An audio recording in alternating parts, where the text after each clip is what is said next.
তাই সে বিদেশে থাকতেন, বিদেশে থাকছেন, ভালো মন্দ যেভাবে থাকছেন, উনি যদি না আসতেন তার অসুবিধা কী হতো, ওনার সমস্যাটা কী? কোনো সমস্যা নেই, খাই পরে কোনো সমস্যা নেই।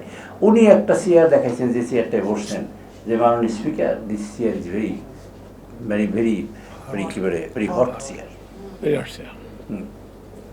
এই চেয়ারে বসে পপুলার কথা বলা যায় না, এই চেয়ারে বসে সবসময় রেসপন্সিবল কথা বলা লাগে, এই চেয়ার সবসময় দায়িত্ব আমার আছে মাথায় স্মরণ করিয়ে দেয়।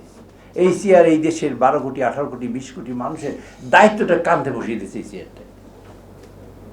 সো তাই সাহেব চাইলেই ইচ্ছে করলে অনেক কিছু করতে পারে। তাই সাহেবের গাড়ি ভরে 50টা গাড়ি নেই, কিন্তু আপনারা দেখছেন কিনা জানেন না, রাস্তায় যখন যায়।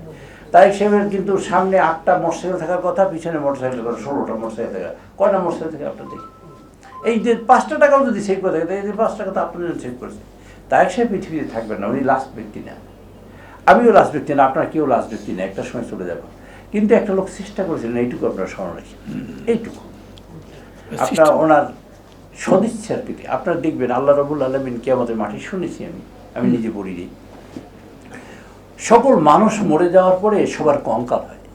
ইঞ্জিনিয়ার যে তিনিও কঙ্কাল, চোর যে তিনিও কঙ্কাল, বুশেরও কঙ্কাল হবে, ডোনাল্ড ট্রাম্পেরও কঙ্কাল হবে, আমারও কঙ্কাল হবে।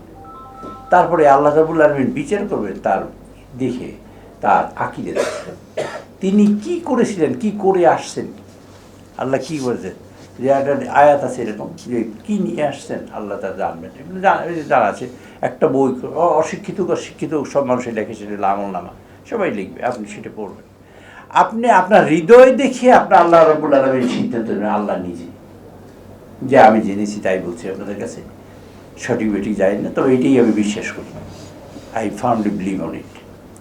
যদি আল্লাহ রাব্বুল আলামিন হৃদয় দেখে বিচার করেন, আমি আপনাদের কাছে বিনয়ের সাথে বলবো যে আপনারা তারেক সাহেবের হৃদয় দেখে তার পাশে দাঁড়ায়।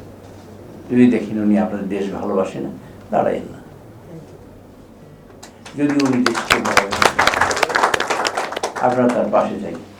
বাজেটের ব্যাপারে অনেক কথা বলার আছে, আমি নিজে বাজেটের লোক, অ্যাকচুয়ালি বাজেটের লোক। আমি এই আবু আহমদ সাহেবের সাথে পরিচয় হলো, আমি বাজেটের উপর বক্তৃতা দিতাম অনেক। আমি প্রথম ওপেনিং স্পিকার ছিলাম আমার অল দ্য টাইম। আমি সারা জীবন বাজেটের উপর কথা বলি, কেন আমার দৃষ্টি আছে, নেক আছে।